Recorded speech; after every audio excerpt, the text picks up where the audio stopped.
are so many things to do in Las Vegas. But what's truly a must-do and what can you actually skip? Let's find out.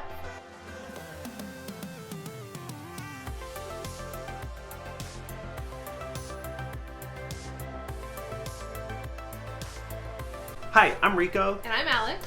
And we just went to Las Vegas for the very first time. We went for When We Were Young festival back in October.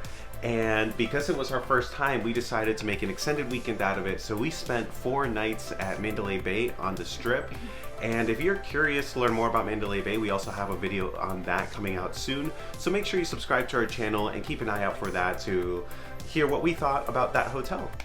Yeah, before we went on the Strip, we did a ton of research. Because we had never been there, we wanted to know what were the things people said you have to do and what were the things that, people said you could skip.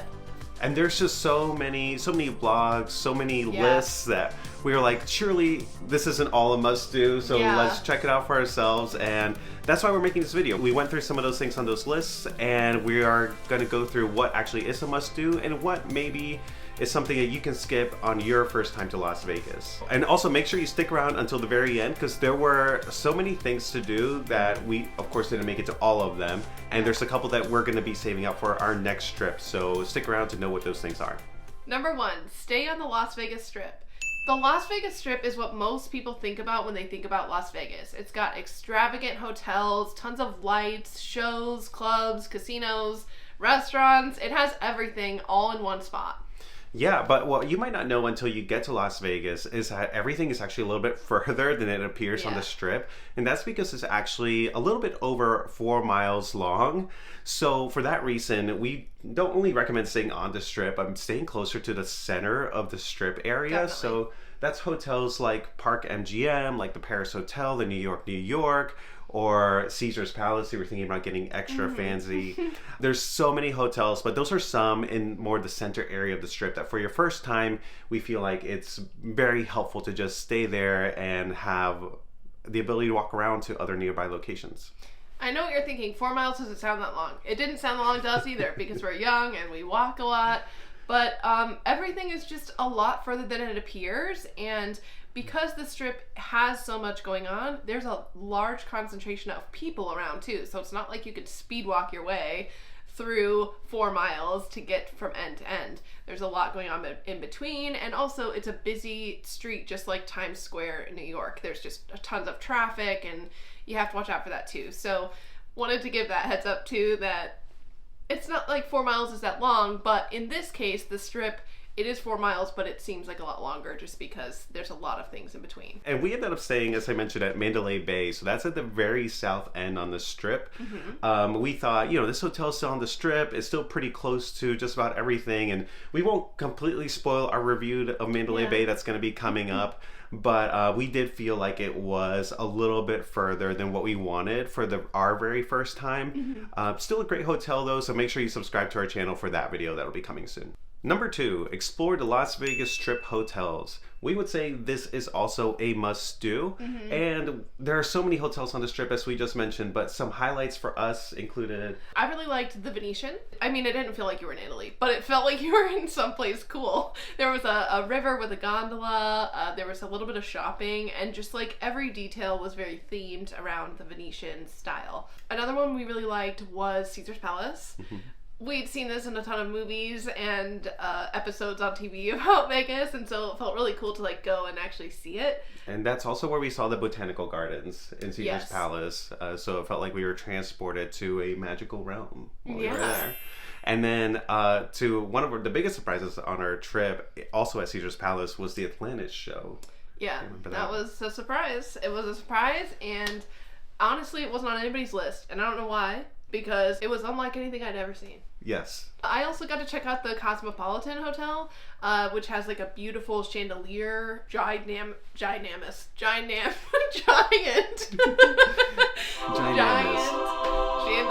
that actually has a champagne bar inside. So just seeing that, walking in and seeing that was really fun. I think you also got to go to the Link Promenade area. The Link was really cool. It's a newer area. My parents were actually in town and stayed at the Flamingo, which is right next door to the Link.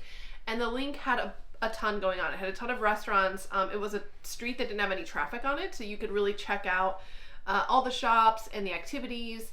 And there was even a Ferris wheel that goes all the way up, and you can see the whole strip, which I did at night, and it was definitely worth it.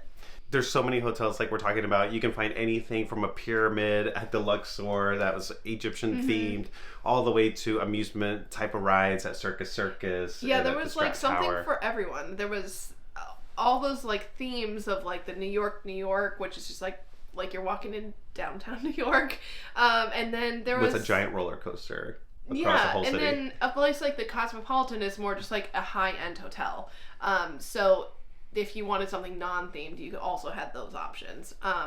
But we will say that we checked out a lot of hotels, and we still didn't get to see everything. You could spend days checking out hotels. You could spend your whole trip doing so hotels. Don't think you're going to go out one day and do hotels for that day. Yeah. I would say definitely break it up, or select a few that you want to check out that are maybe in the same area. And you can pop in from one to the other and do it that way. Number 3 is visiting after the summer heat. So we all know that Vegas can get really, really hot in the summer, especially July, August. So we found a lot of blogs recommend to go after that time. So like sometime during September to November. And we went in October, as we mentioned, for When We Were Young Festival. Yeah.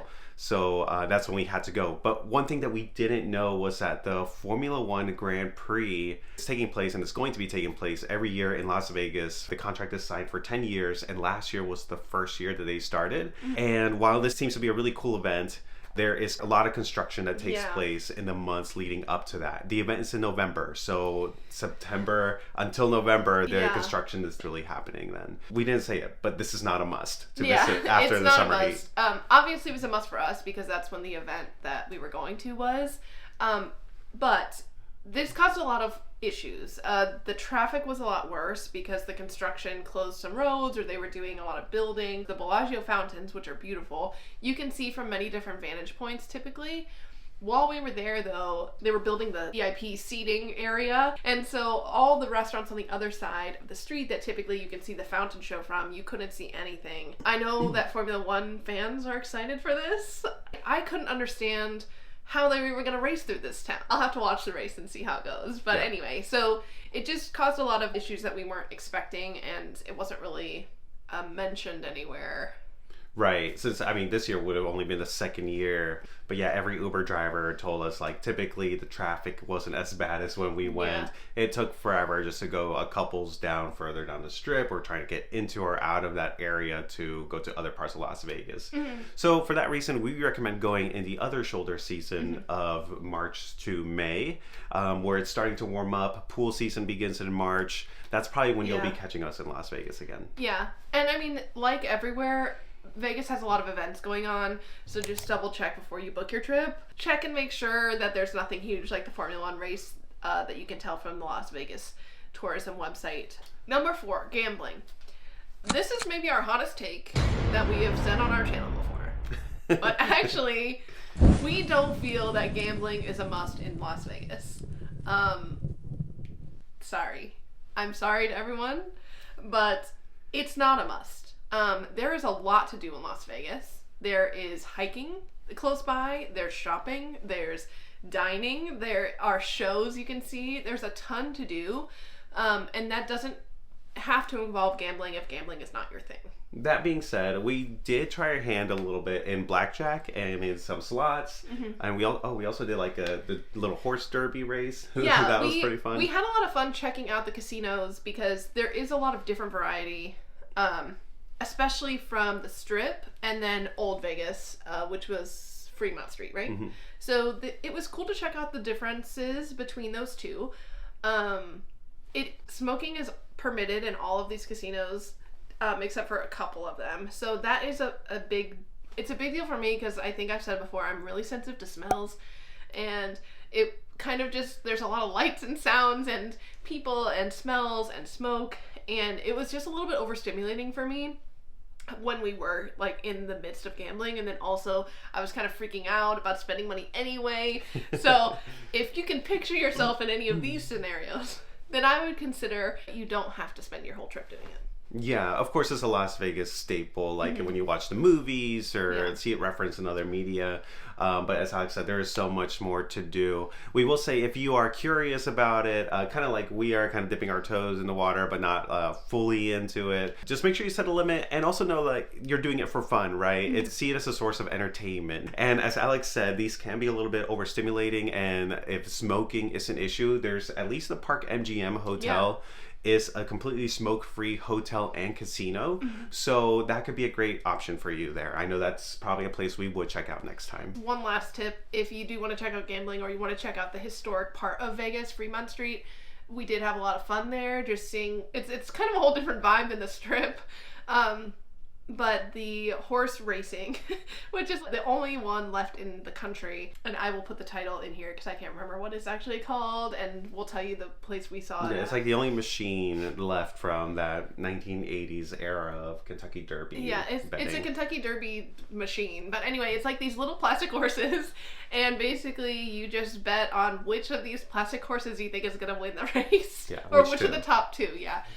Anyway, it was really fun, and it was like a quarter to play, so it was like pretty low stakes. So check it out if you want something that's like silly. And that segues great into number 5, which is check out Fremont Street in downtown Las Vegas. We would say this is a must-do. There's a lot of history here. There's a lot of Elvis impersonators. There's a lot of other impersonators. There's some showgirls. It's considered the birthplace of Las Vegas, or old Las Vegas. It's kind of where it started before anything was even on the Strip. Something I don't think we mentioned in the gambling section. For blackjack and things like that, there's a minimum that you have to play for the table, and Fremont Street is decidedly cheaper to gamble. Lower a barrier to entry, so you're not having to spend $15 a hand on blackjack. It's similar to like any high-end experience. If you're on the Strip, things are going to be more expensive. Yep. So Fremont Street was a little bit less. You can also go zip lining on Fremont Street. There was lights and a neon show called the Fremont Street Experience, I think. So when you get down there, definitely check it out at dusk or nighttime. We would recommend, because you can see the light show more. They oftentimes have a lot of free concerts there. I know they've had some, bands that I know of, like All American Rejects or like Good Charlotte, have played there for free. Yeah. So check that out too. To get to Fremont Street, since it's off the Strip, you could either take a bus called the Deuce, or well, you could do what we did, which was just, since we were all the way at Mandalay Bay, we took an Uber. You cannot walk from the Strip to Fremont Street. There are lots of highways in between, a lot of pockets that are just not really safe to walk through. Definitely recommend taking a form of transportation that is not your feet. Number 6 is to try a celebrity chef restaurant. Would say for your first time in Las Vegas, especially if you like these types of Food Network shows or Gordon Ramsay shows, we would say this is a must-do, because oftentimes they actually do have some pretty good food, or at least like a really cool atmosphere. We do enjoy a lot of those cooking shows. We had a good Food Network phase for a while, where we watched all the Bobby Flay, all the Giada shows. Could have been during COVID, so we are a little bit outdated, probably. But that's okay, because a lot of the chef restaurants that are in Las Vegas are people that have been around and established for a long time. For sure. So there's everyone from Bobby Flay and Giada and Gordon Ramsay, like he mentioned, to the Jonas Brothers. The Jonas Brothers. The guy who bodybuilds, his name is Robert Irvine. I think there's even an Emerald restaurant still. So if you still like Emerald, he has a restaurant there. And not a chef, but a figure, right? Martha Stewart has a restaurant there. There's a couple bars that are like Lisa Vanderpump, who's a Real Housewife of Beverly Hills, which we laughed at. When we saw the videos of these, we laughed. And then we passed them in real life, and I was like, I would go here. This is nice. Yeah. They definitely know how to class it up at these places, because they're pulling you in. They know it's going to be a little more expensive. There's so many restaurants in Las Vegas that we kind of felt like it was fun for one night, narrow it down by, let's go to a celebrity chef restaurant. Yeah. So we went to Ramsay's Kitchen in Harrah's Hotel. I really liked it. I thought the food was really good. It had some of his signature dishes, like the beef Wellington and the sticky toffee pudding. Some of his other restaurants have those options too. However, the sticky toffee pudding here did come with creme fraiche. Creme fraiche ice cream. Right.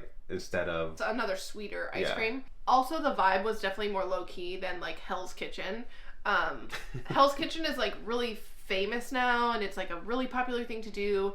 But we had watched a lot of videos that showed several of Gordon Ramsay's restaurants, and this one, they were like, the food is still great, and it still said toffee pudding, but it's definitely more Well, it's a little bit more higher end than Hell's Kitchen, I would say. And the vibes are just like not as flamey fire everywhere. It's not as hellish. Yeah. There's no devils anywhere or less TV. pitchfork. Some others on our list for next time, we never got to check out Guy Fieri's restaurants, any of them. Yeah, I have to do that one. We would like to go back and see them. Yeah. We don't have any of his restaurants here in Nashville. We do have some celebrity restaurants here, or like celebrity bars, but it's not really the same thing. Like there in Vegas, the celebrity restaurants actually have food that supposedly came from the celebrity's mind or their recipe or whatever. Number 7, get monorail passes. This is another hot take maybe, but maybe a warm take. It's not a must for us. We tried it. We really tried, you guys. We heard good things about the transportation with the monorail system, and we were ready to go. And it was cheaper than Uber's, like, because it was a pass that you could get for... Go ahead and explain what it is, because I'm not doing the job. The monorail system runs from the MGM Grand to the Sahara, and you can buy a 1-day pass, a 2-day, 3-day, however many days you're there. It gets cheaper the more days that you buy the pass for. So we thought it sounded great. I think the lesson learned was transportation in general in Las Vegas was not maybe as easy as we thought. Yeah. And as we mentioned, we did go during that time where they were setting up for the Grand Prix, so that might have not helped. But we thought the monorail pass was going to be a good solution. However, a lot of times the stations for the monorail are located deep inside some of these huge hotels. Yeah. So even though the next monorail stop that you're trying to get to might be just like a mile or so down, just long enough that you don't want to walk, you still have to walk all the way through the hotel to get to your monorail station. And then once you're out at the other one, walk through the hotel again to get back on the strip. So it was just a lot more walking and navigating through hotels than we had anticipated. But if you are interested, just make sure you're planning for it in advance. Check it out, like what hotel you're in and the monorail stops that are close by versus what you want to go see. So there was actually a free, another monorail that we used that was free from our hotel, the Mandalay Bay, it stopped at the Luxor and it stopped at the Excalibur, which is right across the street from MGM Grand. Hop on and hop off. And we use that a lot just because that last half mile from the Excalibur to the Mandalay Bay, it's long and... There's not really much else going on other than... it's just the street and a sidewalk and traffic. First day we walked everywhere and then we decided let's try this monorail. People, speak about the convenience and it wasn't convenient. So it wasn't a must. No. But it could be helpful depending on where you are. So I'll say that too. Yeah, it's not like it's not a system that you're going to be hopping on and off several times throughout the day if you use it. I feel like you might have a plan to go all the way to the opposite end of the strip one day, so you'll use it like to get there and to come back. It's not a quick on and off throughout the strip. Yeah, I would say overall we used Ubers more. 1, because of the convenience, and 2, because they drove you along the road that was the strip. So you got to see a lot more than when you were on the monorail that was just like the back of the strip. Yeah, you got to see the Sphere ones. You got to see the Sphere, you got to see some cool alleys, and maybe what was going on in those alleys too. Number 8 is seeing a show in Las Vegas. So we would say this is a must-do. Definitely. Because there's really something for everyone when it comes to shows. So as far as music goes, you have some big-time artists with some residencies throughout the year in Las Vegas, such as Shania Twain. The Eagles had a residency in the Sphere while we were there. Adele, Lionel Richie. I mean, these are all... some big-time people that you can get to see while you're there. However, if music's not your thing, there's no shortage of magic or comedy. Or if you like raunchy humor, there's also, what's that one called? Absinthe, I think. Yeah, it's called Absinthe. That's a show with a lot of raunchy humor. It's got really great reviews. So that's your thing. Go to that. If that's not your thing, don't go to that. And of course there's Cirque du Soleil. It's a big deal in Vegas. There's several different shows that Cirque du Soleil puts on, and they're all amazing. We ended up checking out one of the originals called Mystere. It was really cool. I had a lot of anxiety because they're doing some crazy stuff with their bodies, and I was scared, but it was also really cool. I've never seen anybody do that. The descriptions for all those shows are on the Cirque du Soleil website, so you can check out what exactly like the plot is, or one of them has like water involved, another one has like more comedy mixed in. So like you said, something for everybody, even within the Cirque du Soleil universe. And then if you aren't sure, if none of these things sound appealing, there is also the Sphere, which is the only venue of its kind right now. It's almost like an IMAX theater, but instead it's like a whole globe Yeah. over top of you. Very immersive experience. And like Yeah. we mentioned, like there's several artists that play there, or U2 play there, the Eagles are playing there, but also you can go catch the Sphere experience. Yeah. While you're there. So if you aren't sure what to do with the Sphere experience, what's recommended to us? It's like a show showcasing the capabilities of the Sphere, basically, where you really see it on full blast. But if you don't check out the Sphere from the inside, you can see it from the outside at several different vantage points throughout the city. Number 9, the Bellagio Water Show. We have another hot take for you, and this is not a must. Not a must. I feel a little bit like cheated. It was just really hyped up. It was so hyped up, and if you've ever seen Ocean's 11, it's like all the Bellagio water fountain show is like in the half the movie. I feel like maybe I'm misremembering, but it was like a big deal. Starring George Clooney in the Bellagio Yeah, fountain show. Basically, and so the Bellagio fountain show, it happens several times a night, and while I was walking up, we kind of got it in a spot like maybe 15 minutes before, 30 minutes before, and it was getting packed there. Oh yeah. Yeah, it was packed around us, and part of that is because of the Formula One construction that we mentioned. So partially the section that they were building was cut off, so maybe more people were just shoved into my area, but it's like a 5-minute show with one song. What was the song? The song was, Vegas. Yes, it was Viva Las Vegas. I think maybe also we've gotten spoiled. We've seen a couple different water fountain shows. We live right by Opryland and they have one inside, so I'm not sure what I was expecting, but I just thought it was going to be maybe longer than one song. Sure. I was a little bit underwhelmed. So Yeah. if you have a different opinion about the Bellagio water fountain show, please let us know in the comments. Defend it with your honor. Supposedly the song varies, so it's not always Viva Las Vegas. I'm I curious. will say it was Viva Las Vegas every time I saw it that night. Oh, really? Yes. I'm curious to hear if anyone has seen a show set to another song. I will say, to be clear, the fountains are beautiful. So if Yeah. you're like just walking by the area throughout the day, definitely stop by and check out the fountains. Yeah. It's really cool. But don't plan your day around seeing the Bellagio water fountain show. Yeah. Especially, like Alex said, some of these restaurants where you used to, or maybe usually throughout the year, you're able to have a good vantage point to the water show. Especially during this fall season where the construction is going on for Formula One racing, don't expect to have a good vantage point to the show. Yep. Number 10, visit the Welcome to Fabulous Las Vegas sign. We would say this is a must-do for your first time in Las Vegas, for any time in Las Vegas, really. Because how can you prove that you went to Las Vegas if you didn't take your picture in front of this iconic sign? Also, it's just super cute. Like, I don't know, the vibes were there. Yeah, it really is an iconic landmark. It's at the southernmost end of the strip, so it is pretty close to Mandalay Bay where we were staying. Yep. However, it does get crowded pretty fast because it is a very popular thing for tourists to do when they're in Vegas. So we would recommend getting there early or maybe during a weekday. There was a lot of people there when we got there, and they were all waiting in line, and we couldn't really figure out why, because like we thought you just take a picture there. There was actually someone there, a man, who was taking people's pictures, and then you would, pay him money. He was not affiliated with the city of Las Vegas or anything. I don't think. He was just like a regular photographer guy. So if you need someone to take a picture, just... If you want somebody to take your picture, you can wait in line, and he will do it, and I'm sure it'll be great.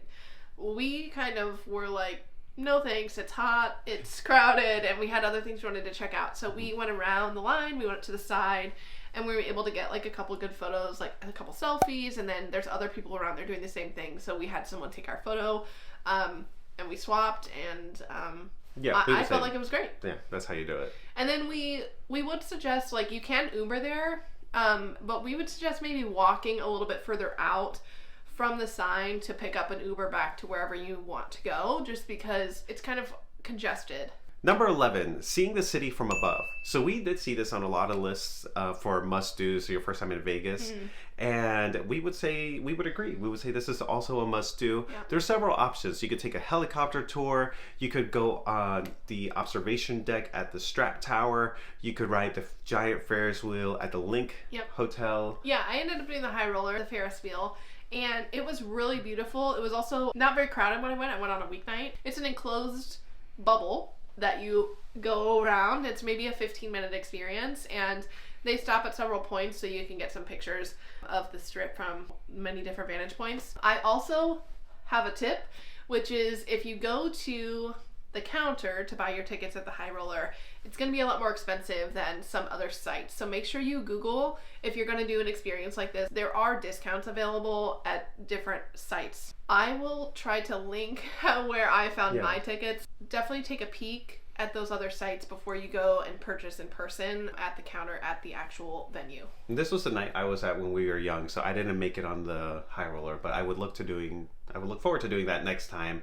And that's why you were there with Haley. So shout out to Haley who was there on our trip with us. And I will say I'm not great with heights, but the High Roller was a good place to start. There are some more thrilling experiences on the top of the Strat. At the very north end of the Strip. So if you're looking for something more thrilling than just a Ferris wheel experience that's actually enclosed, check out the Strat. Number 12, go shopping.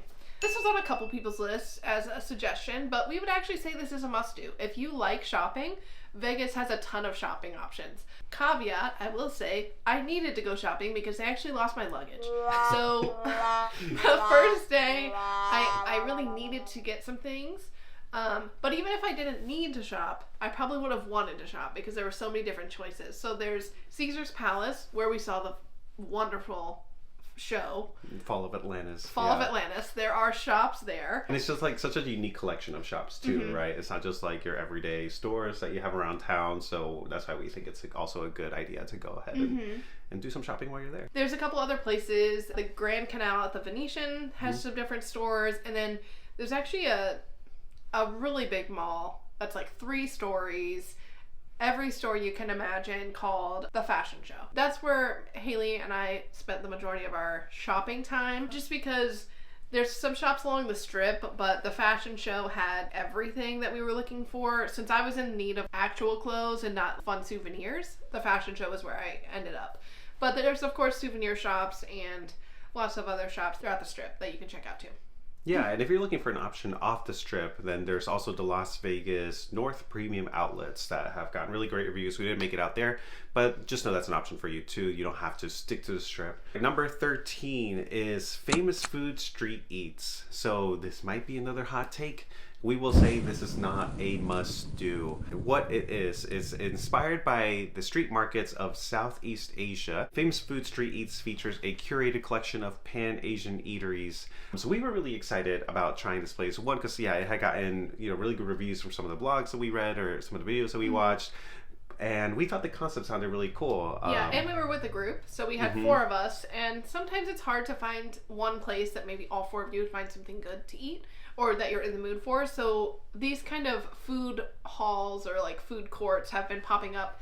We have a couple in Nashville, and then several other cities we visited have like this same concept of like a group of smaller restaurants or kiosks that have food that you can try a little bit of several different things. And we were excited because we hadn't checked out Resorts World yet, and we had heard that this was a great one. But unfortunately, we did not have a great experience. We went on a Monday, so maybe that was like several of the restaurants were even closed, weren't even open. Between the 4 of us that were there, I think we tried like 3 restaurants. I think we tried 4. Okay, maybe 4. And we were disappointed with all of them. It was lacking flavor.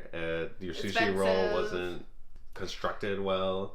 I will say I did have great tacos, but honestly, tacos are really hard to mess up in my mind. I would say we did check out another... Oh, never mind. We're going to talk about that later. Spoiler alert. No spoilers. But anyway, we did have some friends who went to Famous Food Street Eats, and they had a great experience. Yeah. So, like we said, it could be hit or miss.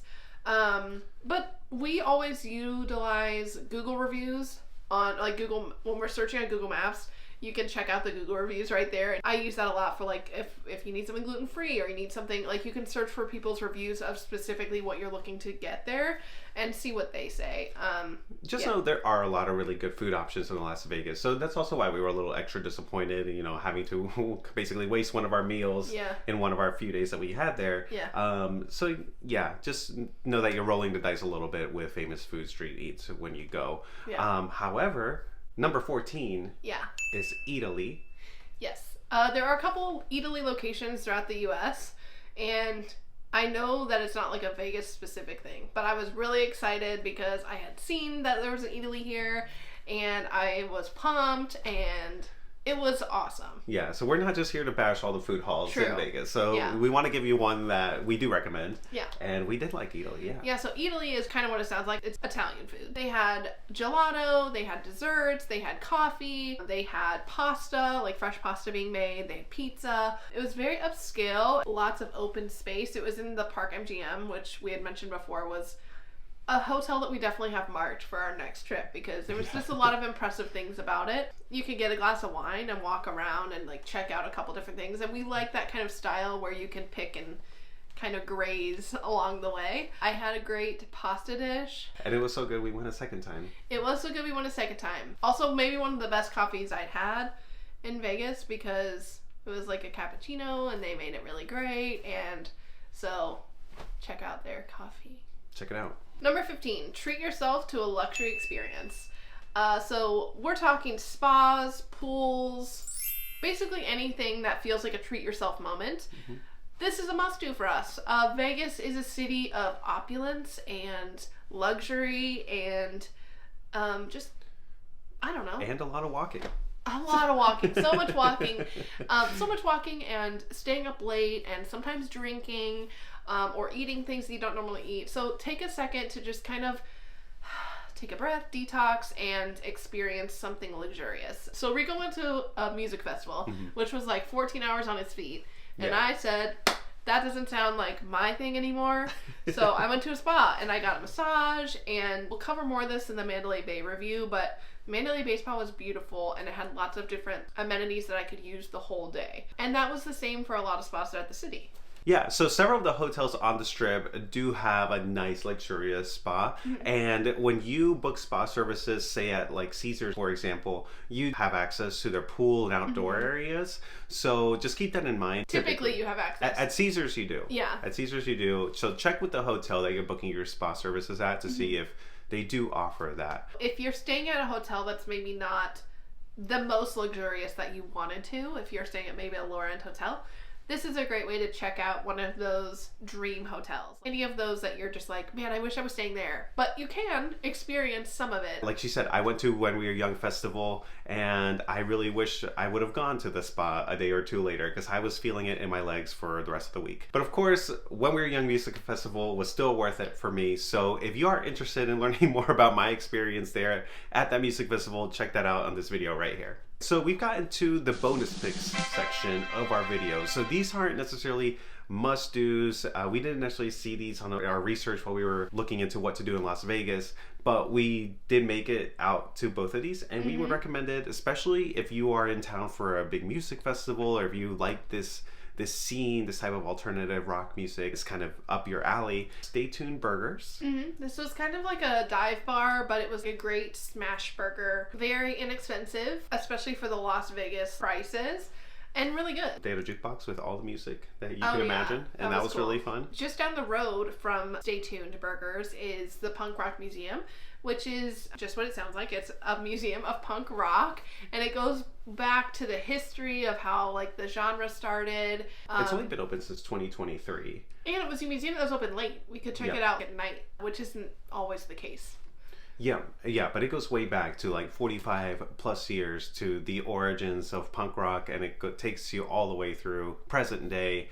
Some highlights for me were the Alternative Press magazine section, where I get to check out, some of that the iconic artists from that era that I really liked. There was also the jam room where you had guitars from several of these artists hanging on the wall, but you could also play them. Yeah, so, that was really cool. Yeah, we took a couple out and played with them, and that was really fun. Shout out to Pierce Avail for that one.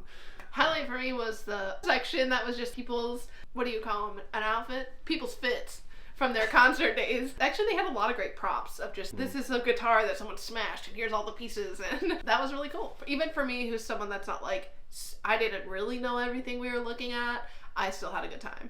Yeah. Yeah. And there were also a couple sections, like public sections, where people that have been to the Punk Rock Museum have stuck the stickers from their bands that they belong to. So let us know if you go to the Punk Rock Museum and spot Living with Ghosts stickers. Or let us know if you've put your band sticker there, because we would love to know if you have a band and you've been to the Punk Rock Museum. Last thing we'll mention about the Punk Rock Museum is, of course, you can do a self-guided tour while you're there, or for an upcharge, you can have a guided tour from some band members that you might know and love. So they've had some band members from Sum 41, from MXPX, Yellow Card, Kevin Lyman himself. Wait, who's Kevin Lyman? The founder of Warped Tour, okay. For those who don't know. They've all done those guided tours, so that could be really fun too if you're into that scene. Alright, so of course we didn't get to everything that was on our list, despite having 4 days in Las Vegas. There's just a ton to do. So here are some things. Well, hold on. It was 4 days, but one full day was you went to the festival. That's true. Okay. So it was really 3 days. 3 days. And of course, with all these lists and all the research we did, there was too much to fit in. Mm-hmm. And we learned things along the way, such as you can't do all the hotels that you want to see in one day. We learned that. Yeah. But some of the stuff that we wanted to check out that we couldn't. We already have a list for next time, basically. Yeah. And number one for me is the Neon Sign Museum. I was really sad to miss that one out, but that would be next. Omega Mart. In Area 15. It's an art exhibit. It's like an interactive art experience. Yeah, that looked really cool. Yeah. And then if there's also more to do beyond the strip, if that isn't what you're into, if you don't like the crowds or the hotels or the casinos, also have Mount Zion that is a couple hours away. Mm-hmm. You have Red Rocks, Hoover Dam. There's plenty of hiking and other sightseeing just outside of Las Vegas that you can get to fairly easily. With a car. Right. You can get to very easily with a car.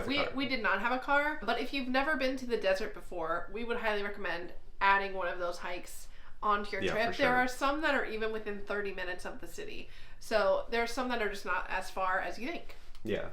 Tournament of Kings at Excalibur. Yeah, this looked like something. If you like medieval times when you were a kid, you might like Tournament of Kings. I've never been to medieval times, so... Oh, so that's why you weren't as excited for it. Well, there was just more than I wanted to do. Definitely Excalibur was something to see. When we kind of walked through, it was like, wow, these people love castles. I mean, I like fairy tales. I'm a Disney person. I like castles.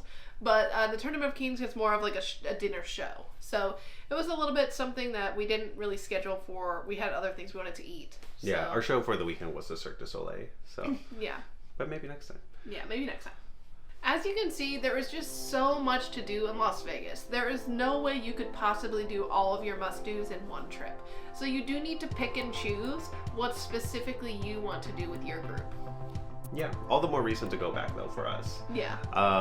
But if you found this video helpful, make sure you click that like button and subscribe to our channel. As I mentioned, we're gonna have a video on Mandalay Bay coming out soon, as well as a When We Are Young Festival review video, so you can check those out on our channel.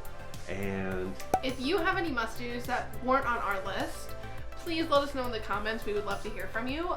Again, we will go back some point in our lives and we would love to make a new list of must-dos to check out. So if we forgot yours, please let us know.